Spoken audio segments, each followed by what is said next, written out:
శ్రీవేంకటేశాయ నమః. హరే రామ హరే రామ రామ రామ హరే హరే హరే కృష్ణ కృష్ణ కృష్ణ హరే హరే హరే రామ హరే రామ రామ రామ హరి హరి. శుక్లాంబరధరం విష్ణుం శశివర్ణం చతుర్భుజం ప్రసన్నవదనం ధ్యాయేత్ సర్వవిఘ్నోపశాంతయే. యస్య ద్విరదవక్త్రాజ్ఞాః పారిషద్యాః పరస్యతం విఘ్నం నిఘ్నంతి సతతం విశ్వక్సేనం తమాశ్రయే. అఖిల భువన జన్మస్థేమ భంగాదిలీలే వినత వివిధ భూత వ్రాతరక్షైక దీక్షే. శృతిశిరసి విదీప్తే బ్రహ్మణి శ్రీనివాసే భవతు మమ పరస్మిన్ సేముషీ భక్తిరూపా. నిరుపమగుణ సింధుర్నిత్యలక్ష్మీ సమేతో నిఖిల నిగమ వేద్యో నిస్తులో వెంకటేశః నిజచరణ సమర్చాసక్త భక్తౌఘలక్షీ. నివసతి హృదయే మే స్వాంఘ్రిభక్తిన్ వితన్వన్. నారాయణం నమస్కృత్య నరం చైవ నరోత్తమం దేవీం సరస్వతీం వ్యాసం తతో జయముదీరయేత్. కృష్ణాయ వాసుదేవాయ దేవకీ నందనాయ చ నందగోపకుమారాయ గోవిందాయ నమో నమః.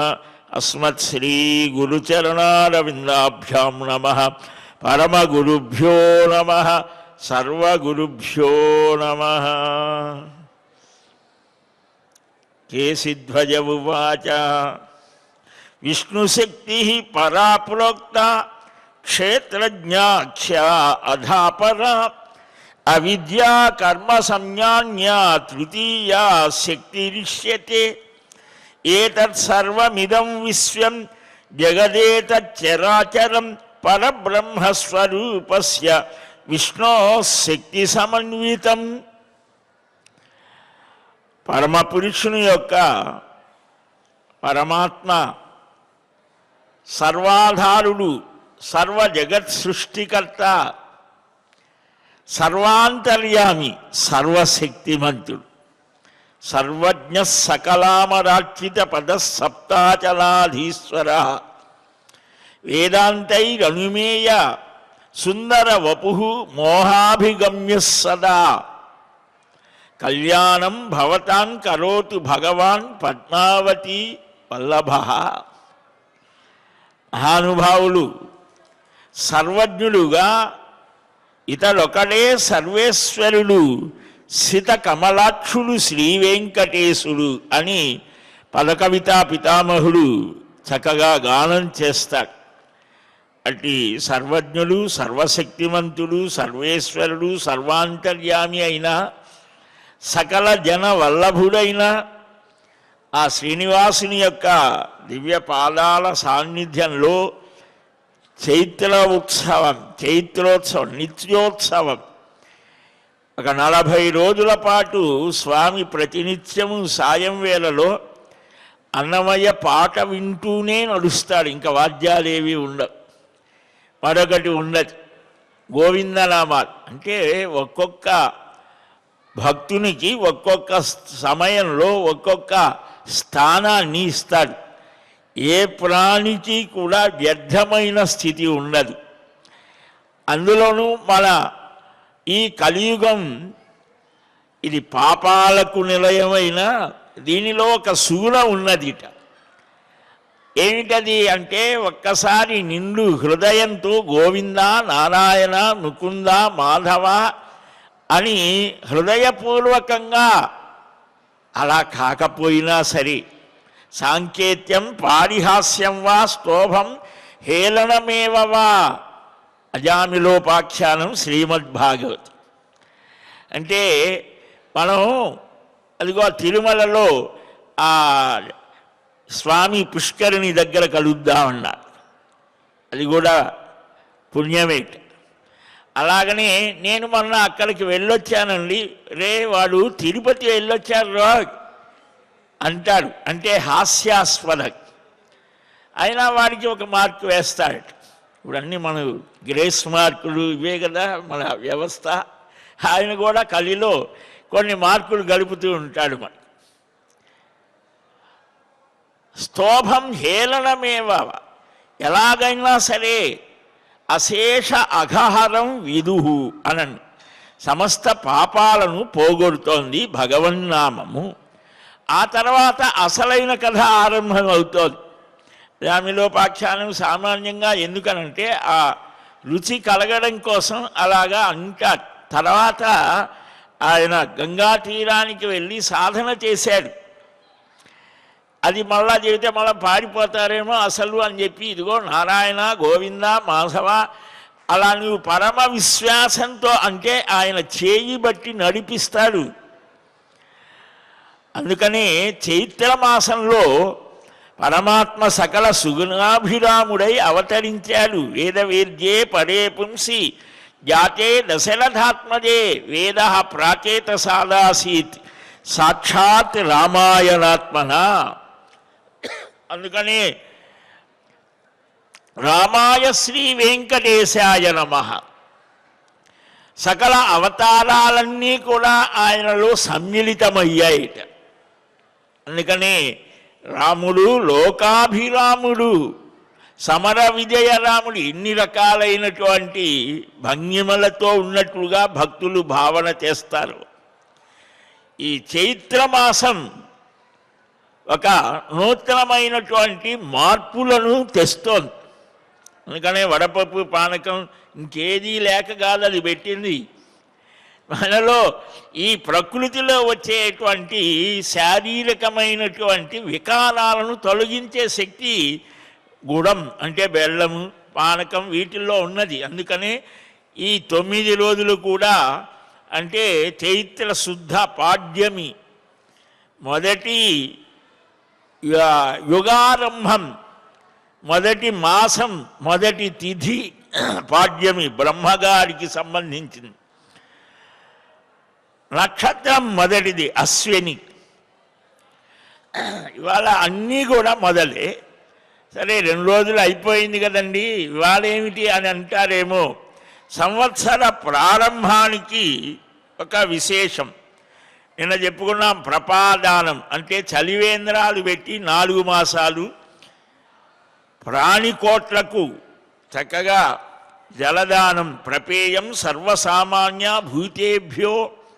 భూతేభ్య ప్రతిపాదిత ప్రధానాత్ పితర సర్వే తృప్యంతు చ పితామహః. ఈ చలివేంద్రం పెట్టి అందరికీ మజ్జిగ, బాగా చిలికిన నీళ్లతో కలిసిన మజ్జిగ, 4 వంతులు నీరు ఉంటే అది ఒక రకమైన 4 స్థితులు చెప్పారు మజ్జిగకు కూడా. ఎన్ని రకాలుగా తరచి దాన్ని మనకు అందించారు. 2 భాగాలు నీరుంటే ఒక రకం. ఇలాగా వాటిల్లో ఎక్కువ సారాంశం ఏమిటంటే ఎక్కువ నీరు ఉంటే శరీరానికి కూడా ఎప్పుడూ శ్రేయస్కరమే. మంచి ఆ చిలికినటువంటి మజ్జిగ అన్ని రోగాలను పోగొడుతోంది అని. అనివార్య మితోదేయం జలం మాస చతుష్టయ అని మనకు చెప్తాడు. సర్వ ప్రాణులకు ఇది ఉద్దేశించి ఉండాలి అని. దీనివల్ల సంతృప్తి పొందుతారు ఎవరు? పితృదేవతలు.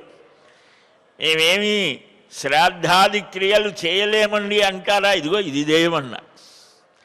ఇది చేస్తే మన ఇంటి దగ్గరే 2 కుండలు పెట్టి దాంట్లో మంచినీళ్ళు పెట్టి కావలసిన వాళ్ళు తాగొచ్చు అంటే అంతకంటే ఏం కావాలి? ఉదకుంభదానం, నా ఉదకుంభదానం చేయమన్నారు. ఏష ధర్మ ఘటో దత్తో బ్రహ్మ విష్ణు శివాత్మక అస్య ప్రధానాత్ సకల మమ సంతు మనోరథా అని కుండలు నీటిని దానం చేసిన ఇది కూడా గొప్ప విశేషమే అన్నారు. ధర్మఘటం అన్నారు దాన్ని. అంతేకాదు కల్పాది వైశాఖ శుక్ల తదియ, పాల్గొన కృష్ణ తదియ, చైత్రశుక్ల పంచమి, మాఘశుక్ల త్రయోదశి, కార్తీక సప్తమి, మార్గశీర్ష నవమి కల్పాలు ఆరంభమైనది. అంటే మనం ఇప్పుడు శ్వేతవరాహ కల్పంలో ఉన్నాం. కల్పాలు మన్వంతరాలు, మన కాలగణన వేరుగా ఉంటుంది. ప్రపంచం చేసే కాలగణన వేరు, మనకున్నటువంటి కాలగణన చాలా ప్రాచీనమైనది. చైత్రశుద్ధ పాడ్యమి మత్స్య జయంతి, మత్స్యావతారం వచ్చింది అని కొందరు, కాలయ ద్వితీయ అంటే విజయ రోజున, నిన్నటి రోజున అని కూడా కొంత. ఆ ద్వితీయ విజయ రోజున ప్రదోషకాలంలో చంద్రవ్రతం చేయమన్నారు. దమనంతో గౌరీ శివ పూజ చేయమన్నారు. ఆందోళినీ వ్రతం, ఆందోళన అంటే మన తెలుగు ఆందోళన కాదు, సంస్కృత ఆందోళన. సంస్కృత ఆందోళన అంటే పల్లకీ సేవ చేయమన్నారు మన ఇష్ట దైవాలకు. ఆ ఆందోళినీ వ్రతం ఈ మాస పర్యంతం చేస్తే విశేషం అని. ఈరోజు చైత్రశుద్ధ విధియ కనుక ఈరోజు రామచంద్రమూర్తికి లోలోత్సవం చేయమన్నారు. చైత్ర శుక్ల తదియ ఈరోజు మన్వంతరానికి మొదలు. సరే, ఈ మన్వంతరాలు ఇవి కూడా ఉన్నాయి. ఇంకా వేత్తలైనటువంటి వారు శ్రాద్ధాదులు కూడా చేస్తారు. అంటే పితృదేవతాకమైనటువంటి ఆ క్రియ అభ్యుదయము అని 96 సార్లు చెయ్యాలి అని. అసలు అమావాస్యలు, యుగాదులు, మన్వాదులు, సంక్రాంతులు, ధృతులు, వైధృతులు, మహాలయం, అష్టాకా శ్రాద్ధములు, పూర్వేద్యు శ్రాద్ధములు, ఇవి మొత్తం 96. దశ అవతారములు వచ్చాయి. చైత్రశుక్ల తదియ మత్స్యావతారం అని కూడా ఈరోజు స్వామి మత్స్యావతారం ధరించాడు. అది కూడా మనం చక్కగా స్మరించుకోవడం విశేషం. ఈ అవతారాలన్నీ ఎందుకు వచ్చాయి? ఈ అవతార మూర్తులను మనం ధ్యానం చేయడం చేత, నిన్న మనం నారద మహాపురాణంలో చెప్పుకున్నాం. ఆ మహానుభావుడు చెప్తాడు, చిత్తానికి శుభాశ్రయం ఉండాలి. అది అమూర్తము, మూర్తము అమూర్తం అంటే ఆకారంతో ఉంటుంది, ఆకారం లేకుండా. సామాన్యంగా మనుష్యుడికి మనస్సు అనేది ఈ ప్రపంచంలోనే ఎక్కువగా తిరుగుతుంటుంది. మనం చూసేది, వినేవి, తినేవి ఇవే మనకు కళలో కూడా వస్తాయి. ఇంకా మనం చేసేవి ఏంది అవే కదా. కాబట్టి ఎప్పుడో జన్మాంతరాలలో చేసినవి కూడా తిరుగుతూ ఉంటాయి. ఆ నిద్రావస్థలో ఇంకా వేరే పని ప్రపంచంతో కొంచెం తగ్గుతోంది సంబంధం. కాబట్టి ఈ మనసు ఆ పాతవన్నీ రివైన్ అంటారు, అది తిరుగుతూ ఉంటుంది. అవే స్వప్నావస్థ, కళలు. కనుక నీవు చూసేటువంటిది ఒక మంచి శుభమైన, మంగళప్రదమైన, ఆనందప్రదమైన రూపాన్ని చూస్తే పరమాత్మ. అందుకని హైమోర్ధ్వపుండ్రమజహన్మకుటం సునాసం మందస్మితం మకరకుండల చారుగండం బింబాధరం బహుళ దీర్ఘ కృపాకటాక్షం శ్రీవేంకటేశ ముఖమాత్మని సన్నిధత్తాం. ఆ ముఖాన్నే అభివర్ణించిన అందమైన శ్లోకం. ఎలాగా ఉంటుందిట, మనం ఇక్కడ చూస్తే పెద్దగా అనిపించదు. ఆ లోపల ఉన్నటువంటి మూర్తిని కొంచెం దగ్గరగా చూస్తే తెల్లని ఆ తిరునామాలు, దాని క్రిందనే మన వాళ్ళు వర్ణిస్తుంటారు కదా, కోటేరు లాంటి ముక్కు అని. ఆ నాసిక, ఆ మకర కుండల గ్రైవేయ హారాదులు, ఆ ఆ కుండలములు అని అంటారు, ఆ చెవులకు పెట్టుకునేవి. అవి వాటి యొక్క కాంతి ఈ గంధస్థలం మీద, అంటే చెక్కిళ్ళ మీద, బొగ్గల మీద ప్రతిఫలిస్తూ ఉంటే మందస్మితం, చిరునవ్వుతో ఉంటాడట స్వామి. అంటే అది స్మితం. ఇలాగా నవ్వు కూడా చాలా విశేషాలుగా చెప్పారు. ఆ పెదవులు విచ్చి విచ్చని నవ్వటాన్ని. వికటాట్టహాసం చేస్తారు కొంతమంది, అది కాదు. దానివల్ల దడుచుకుంటారు పిల్లలు, అది కాదు. ఆ చక్కని చిరునవ్వుతో ఎలాగ ఉండాలి, స్మితము. రామచంద్రమూర్తిని చూస్తే తెలుస్తుంది. స్మితపూర్వ అభిభాషిణ వాల్మీకి వర్ణిస్తాడు. చిరునవ్వుతో పలకరిస్తాడు, తానే ముందు పలకరిస్తాడట. ఈయన మహారాజకుమారుడు కదండి, మనమేం ఆయనతో ఏమీ మాట్లాడతాం అనుకోవటానికి లేదట. ఆయనే అందుకనే ముందే పలకరిస్తాడు. అలాగ స్మితం, ఆ చిరునవ్వుతో కూడినటువంటి అందమైన ఆ ముఖాన విందం ఎప్పుడూ నా కనుల ఎదుట కనిపించుగాక. ఇది పూర్వాచార్యులు మహానుభావులు అనంతాల్వారు కోరుకున్నటువంటి స్థితి. ఇది యోగులైనటువంటి వారు హృదయంలో చంద్రమండలం, సూర్యమండలం, అగ్నిమండలం, వాటి మధ్య ఆ అపురూపమైనటువంటి అపూర్వమైనటువంటి నీలమేఘ శ్యామల స్వరూపుడైనటువంటి పట్టు పీతాంబరధారి అయినటువంటి ఆ మకరకుండల గ్రైవేయ రత్న స్థగితమైనటువంటి ఆ ఆభరణాలతో కూడినటువంటి రూపాన్ని ధ్యానం చేస్తారట. నేను చెప్పుకున్నాం కదా, తద్విష్ణోహ పరమం పదం గచ్చేయురితి.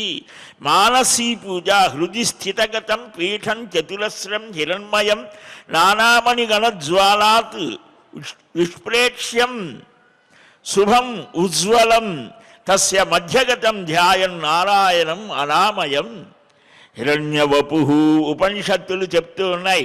ఆయన శ్యామల వర్ణంలో ఉంటాడు, బంగారుపు ఛాయలో కూడా ఉంటాడు. ఆ సూర్యమండలాంతర్గతమైనటువంటి ఆ పరమ పురుషుణ్ణి ఉపనిషత్తులు చక్కగా వర్ణన చేస్తాయి. శుద్ధ స్ఫటిక సంకాసం శంఖచక్రధరం పరం ఆసనాద్యుపచారాన్ని మనసా తస్య భావయేత్. మానసికంగా కూడా భగవద్ ఆరాధన అన్నీ కూడా చేయవచ్చు. మానసీ పూజ ధ్యాత్వా అగ్నిమండలం తస్య ధ్యాయేన్మధ్యే ప్రభాం శుభాం ప్రభామధ్యగతం ధ్యాయన్ ఆసీనం వా జనార్దనం.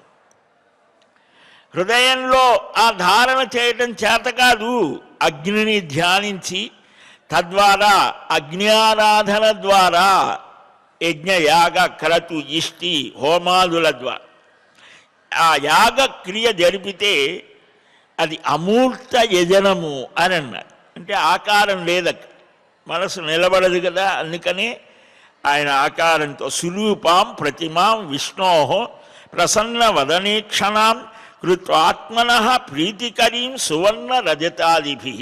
వైఖానస భగవత్శాస్త్రం మనకు చెప్తోంది. తాం అర్థయేత్, తాం ప్రణమేత్, తాం నమేత్, తాం విచింతయేత్. ఇసత్యపాస్తదోషస్తు తామేవ బ్రహ్మరూపిణి. మరీచి మహర్షి చెప్తాడు, సురూపాం ప్రతిమాం విష్ణోః. చక్కని అందమైన చిరునవ్వుతో కూడినటువంటి ఆ మహావిష్ణువు యొక్క ప్రతిమను బంగారంతో కానీ వెండితో కానీ, లేకపోతే ఎంత చెప్పారు అని అంటే మృణ్మయం మా మట్టితో కానీ, లేదా చిత్రం ఇంకా చిత్రపట రూపమైన దానిలో అయినా సరే ఆయన కానిదేమున్నది. ప్రతి ద్రవ్యం అంటే వస్తువు, ప్రతి దానిలో కూడా ఆయన వ్యాపించి ఉన్నారు. ఆ స్థితిని కూడా చిత్రం చిత్రాభాసం అని కూడా అన్నారు. సరే, ఇలాగా అర్చిస్తే ఈ రూపాన్ని సమూర్తార్చన అవుతోంది. అమూర్తో అగ్న్యాహుతి ప్రోక్త సమూర్త బింబ పూజనం. అందుకనే లోపల మనం కళ్యాణోత్సవం జరిగినా హోమం జరుగుతుంది, అక్కడ భగవద్ ఆరాధన జరుగుతుంది. అన్ని రకాలుగా చూపించారు. అగ్న్యాహుతి అనేది సద్వారకమని, ఈ బింబ పూజనం ఈ ఆకారంతో ఆరాధన చేయడం అనేటువంటిది అద్వారకమని, సద్వారకం కంటే అద్వారకమే గొప్పది అని, అంటే ఈ ఆ కరచరణాది అంటే కాళ్ళు చేతులతో అవయవాలతో ఉన్నటువంటి సుందరమైన రూపాన్ని అర్చించడం శ్రేష్టమని ఈ ఆగమ శాస్త్రాలు చెబుతాయి. ఇలాగ ఉత్తమ బ్రహ్మ విద్యా సారం అనేటువంటిది చెప్పడం జరుగుతోంది. దీనిలో కూడా యమనియమ ఆసన ప్రాణాయామ ప్రత్యాహారం అంటే కొద్ది తేడాలతో చెప్పడం జరుగుతుంది. సకల శాస్త్రాలు ఆ సర్వేశ్వరుణ్ణి సమారాధన అంటే బాగా ఆరాధించడం ఎలాగా మనకు పురాణం అది చెప్తోంది. ఎందుకు చెప్తున్నాము ఇవి అంటే ఆగమశాస్త్రాలు అవే చెబుతాయి, పురాణాలు అవే చెబుతాయి. యోగశాస్త్రం పతంజలి అదే. అంటే ఈ మనస్సుని ఈ ఇంద్రియాలను నిలిపి పరమాత్మ ఎందే సర్వకాల సర్వావస్థలలో మనుష్యులైనటువంటి వాడు జన్మని సార్థకం చేసుకోవడానికి ఏ ప్రయత్నం చేయాలి, ఒక విషయాన్ని భిన్న భిన్నంగా చెబితే ఏదో ఒక్కటైనా మనస్సుకి పడుతోందేమో అని. శనగపిండితో బూందీ చేసి ఏవో చేయవచ్చు, ఇంకేది లడ్డు చేయవచ్చు, ఇంకేవో తినే పదార్థాలు చాలా ఉంటాయి. వాటిల్లో ఆ కలిపే వస్తువుల మార్పు తప్ప. కానీ అసలు విషయం తెలిసిన వాడికి ఏదైనా ఒకటే అనిపిస్తోంది. కానీ ఇది కాదండి నాకు లడ్డు అయితేనే ఇష్టం. కొంతమంది ఇదే నాకు ఏమున్నది అదైనా మృద్వికారము అని భావన చేస్తారు మహానుభావులు. ఏదైనా సరే మట్టి యొక్క వికారమే మార్పు, వికారం అంటే మార్పు అని ఇంకొక రూపాన్ని సంతరించుకుంటోంది. అలాగా ఇక్కడ కూడా ఈ చిత్తానికి శుభాశ్రయం మూర్తము అమూర్తం బ్రహ్మభావన కర్మభావన బ్రహ్మభావన ఉభయ భావన నిన్న చెప్పుకున్నాం. సరే, ఈ ఆత్మమాత్ర వేద్యమై సత్తామాత్రంగా భాషించే జ్ఞానమే బ్రహ్మజ్ఞానము. భేదభావాలు తొలగిపోయి సర్వత్రా సర్వ స్వరూపాలలో జన్మరహితులైన రూపరహితులైన ఆ మహావిష్ణువులకు అది పరరూపము అని అన్నారు. విశ్వరూపంగా వైరూప్యంగా గోచరించడమే లక్షణము అని. ఇక స్థూల రూపం కూడా ఉంది. ఇది సూక్ష్మమైనటువంటిది, చాలా సూక్ష్మంగా ఉండేది, శక్తివంతంగా ఉంటుంది. చిన్నదే సూది వచ్చుకున్నది ఏముందండి అని అంటే నీళ్ళు అంటూ ఉంటారు కదా, హాస్పిటల్ 22, 24 ఏవేవో పెట్టి పడుస్తూ ఉంటారే, అది చాలా చిన్నదిగా అయితే అది చాలా బాగా తీక్షణంగా ఉంటుంది. అలాగనే ఇక్కడ కూడా అంతే, మన భావం ఎంత సూక్ష్మమైన స్థితిని పొందితే అంత శక్తివంతం అవుతుంది. ఇక అయితే అందరికీ అలా కాదు కదా. ఈ స్థూల బుద్ధి ఉన్నటువంటి వాడికి నీకు కనిపించేది అంతా కూడా భగవానుడైన హిరణ్య గర్భుడు, ఇంద్రులు, దేవతలు, మనుష్యులు, పశువులు, పర్వతాలు, సముద్రాలు, నదులు, వృక్షాలు, ఈ సమస్తమైన ప్రాణులకు కారణము ఈ ప్రకృతి, ఈ విశేషాంతం వరకు చేతన అచేతనాత్మకమైన విశ్వమంతా కూడా ఏకపాదము. అస్థీని మీ స్యాతి రథ. ఇలాగా ఈ వేదం చక్కగా ఆత్మసూక్తం ద్వారా ఆత్మా ఆత్మా పరమాంతరాత్మ మహ్యంతరాత్మ వ్యావేష్టి విశ్వం సకలం విభక్తి అని ఈ చరాచర ప్రపంచమంతా కూడా విష్ణు స్వరూపంగా ధ్యానం చేయమంట. భాగవతంలో సుఖయోగి కూడా అదే మనకు చెప్తాడు. ఒక్కసారి సూక్ష్మమైన ఆ భగవద్ రూపాన్ని మనం పట్టుకోవడం కష్టం కాబట్టి నీకు కనిపించేటువంటిది చరాచర ప్రపంచం అంతా కూడా భగవన్మయంగా చూడు. అదే భగవద్గీతలో విభూతి యోగంలో వృక్షాలలో రావి చెట్టును నేను, నక్షత్రానామహం శశి, నక్షత్రాల్లో చంద్రుణ్ణి నేను, ఆయుధదారులలో రాముణ్ణి నేను, పక్షులలో అంటే ఏమిటి ఈ తక్కినవి కాదా, తక్కినవి కూడా ఆయనే. కానీ మనకు ఏది గొప్పదో దాని మీద దృష్టి ఉంటుంది కాబట్టి ముందు అక్కడ నిలుపు. దాన్ని బాగా సాధన చేసావా, ఇది పరమాత్మ స్వరూపం. ఒకడికి అన్నీ వదిలేశాను, నాకు ఏదో భగవత్ సంబంధం కావాలి అని గురువుగారి దగ్గరికి వెళ్ళాడు. ఇదిగోరా భగవద్ రూపాన్ని చక్కగా అందమైన ముఖకమలంతో ఇందాక మనం చెప్పుకున్నామే, అలాంటి రూపం చెప్తే గురువుగారు నాకు మనస్సు అక్కడ నిలబెట్టలేదని. అయితే నీకు చాలా ఇష్టమైనది ఏమిటి అంటే ఆ ఏనుగు అంటారే, ఇక్కడ దున్నపోతు అంటారు కొన్ని ప్రదేశాలు, ఆ ఏనుగు అది నేను చిన్నప్పటి నుంచి దాన్ని బాగా అది తోలి ఇటు తోలి దాన్ని అదంటే నాకు చాలా ఇష్టం. సరే, దాన్నే బ్రహ్మస్వరూపంగా భావన చేయమన్నాడు. అలాగ ధ్యానం చేస్తే అంటే ఆయన కానిదేమున్నది, ఇది మనకు చమత్కారంగా అనిపించవచ్చు, కానీ దాన్నే ధ్యానం చేసి వాడు ముక్తిని పొందాడు. అంటే ఒక ప్రారంభంలో ఒక ఆధారం కావాలి. ఆ ఆధారం ఏది అనేది నీ సంస్కారాన్ని బట్టి ఉంటుంది. అందుకనే గురువు కావాలి అని. గురువు డాక్టర్ గారు లాగా భవరోగ వైద్యుడు అన్నారు ఆయన. మన మానసికమైనటువంటి శారీరకమైనటువంటి ఆ గుణాల యొక్క స్థితిని బట్టి దాన్ని చూపిస్తాడు. కనుక ఈ ఏకపాదం, ద్విపాదం, బహుపాదం, అపాదకం, భావన త్రితయాత్మకమైన ఈ ప్రపంచం అంతా శ్రీహరి యొక్క స్థూల రూపమే. ఆయన కానిది ఏది లేదు అనేటువంటిది దృఢపడాలట. సముద్రాలు, అందుకనే సింధు స్నాన విధి. సింధు అని అంటే సముద్రం అని కూడా, నది ఉన్నది అనుకోండి. సముద్రం దగ్గరికి వెళ్ళినప్పుడు కూడా ఆ సముద్రం దగ్గరికి రాముణ్ణి స్మరించమన్నారు. ఆ సముద్రం పరమాత్మ విభూతి యోగంలో తటాకములలో సముద్రం నేనంటారు.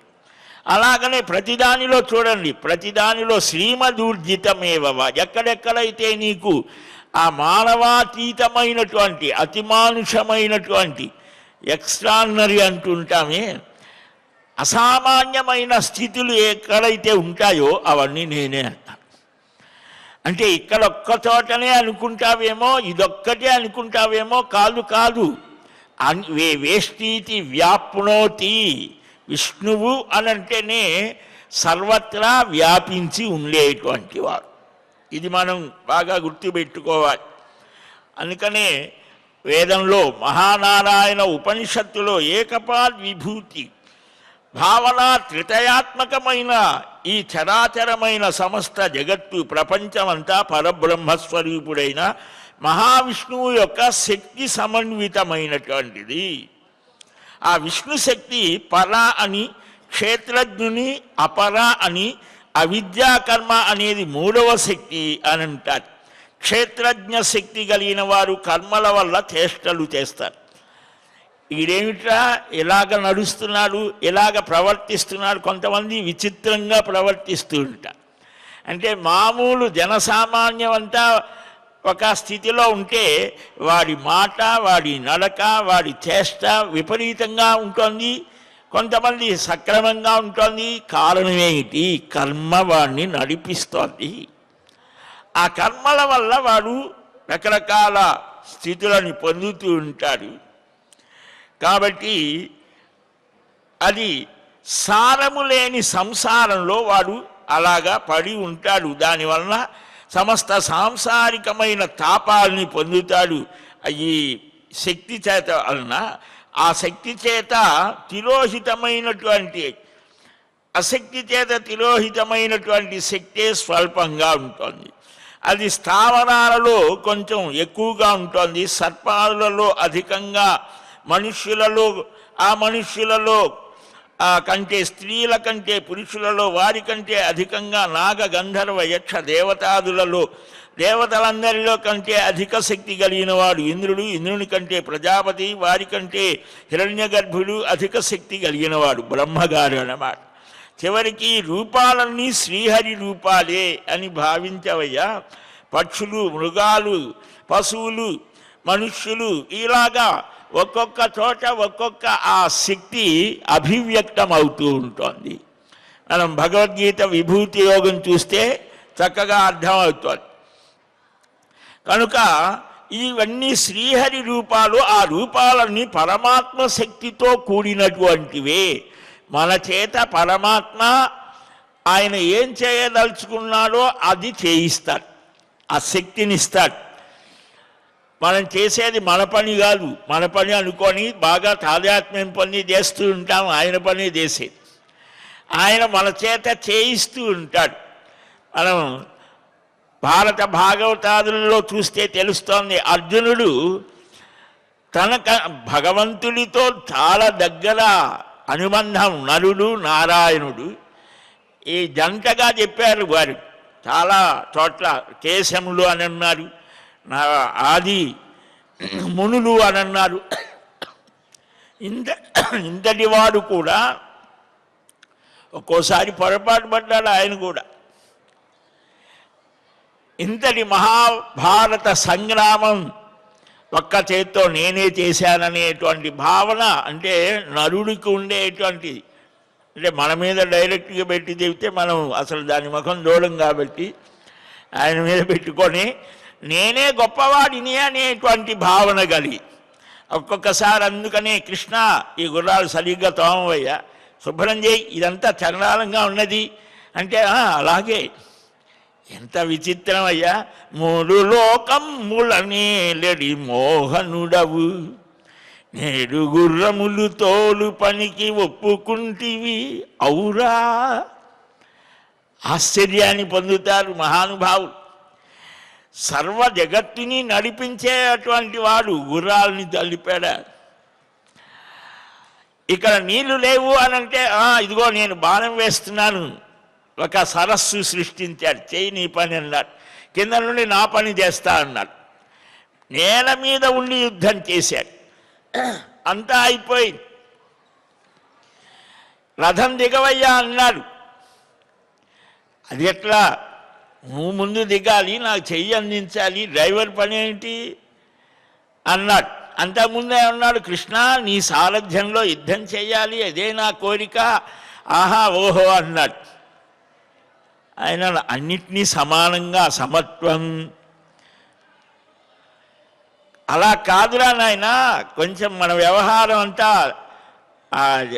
లొంక తిరుగుడుగానే ఉంటాడు, తలక్రిందుల వ్యవహారం మళ్ళీ కూడా అదే. అమ్మ కడుపులో నుంచి పుట్టేటప్పుడే తలక్రిందులుగా కాళ్ళు పైకి పెట్టి తల కింద పెట్టే పుట్టడం, చేసే పనులు అలాగే ఉంటాయి. ఆయన అంతకంటే మాయావి పరమానందం త్యక్వా వైకుంఠముత్తమం స్వామి పుష్కరిణీ తీరే రమయా సహ మోదతే. ఇక్కడ లక్ష్మితో కూడి తిరుగుతూ ఉంటాడట. ఎక్కడ ఎలా ఉంటాడో అతి సామాన్యులాగా పిచ్చివాళ్ళలాగా ఉండవచ్చు. మనం తోరపో అని అంటే సరే అంటాడు. కనుక ఆయన్ని గుర్తించడం చాలా కష్టం, మహామాయావిట. అరే దిగు అనంటే కాదు కాదు నేను చెప్పినది చెయ్యమంటాడు. సరే ఇదేదో కొంచెం సీరియస్ వ్యవహారం అని దిగాడు. దిగితే ఏమైంది, ఆ రథం అంతా భస్మం అయిపోయి. ఇప్పటిదాకా నీవు చేసిన యుద్ధంలో భీష్మ ద్రోణ కృప అశ్వత్థామ కన్నా మహావీరుల యొక్క అస్త్రాలన్నీ నేను పట్టి నిలిపానురా, ఇది నీ గొప్ప అనుకుంటున్నావు, నిమిత్త మాత్రం భవ సవ్యసాచిన్. అలా డమ్మీ క్యాండిడేట్ ఇప్పుడు కూడా పెడుతుంటారు కదా కొంతమంది, డమ్మీ క్యాండిడేట్స్ని పెడుతు, అసలు వాడెవడో ఉంటాడు, వాడిని నడిపేవా. భౌతికంగానే ఇన్ని తెలివితేటలు మనకుంటే మరి పరమాత్మకు ఎన్ని ఉంటాయి. మనల్ని సృష్టించిన వాడికి మనకంటే పెద్ద తెలివే ఉంటుంది కదా. బ్రహ్మగారికి అక్కడే శృంగభంగం అయింది భాగవతంలో. ఈడెవర్రా పిల్లవాడు, నేను వచ్చి ఇంతటి వాడిని వస్తే నాకంటే సృష్టికర్త ఉన్నాడా, ఉన్నానురా, నేను గుర్తించరా నాయన.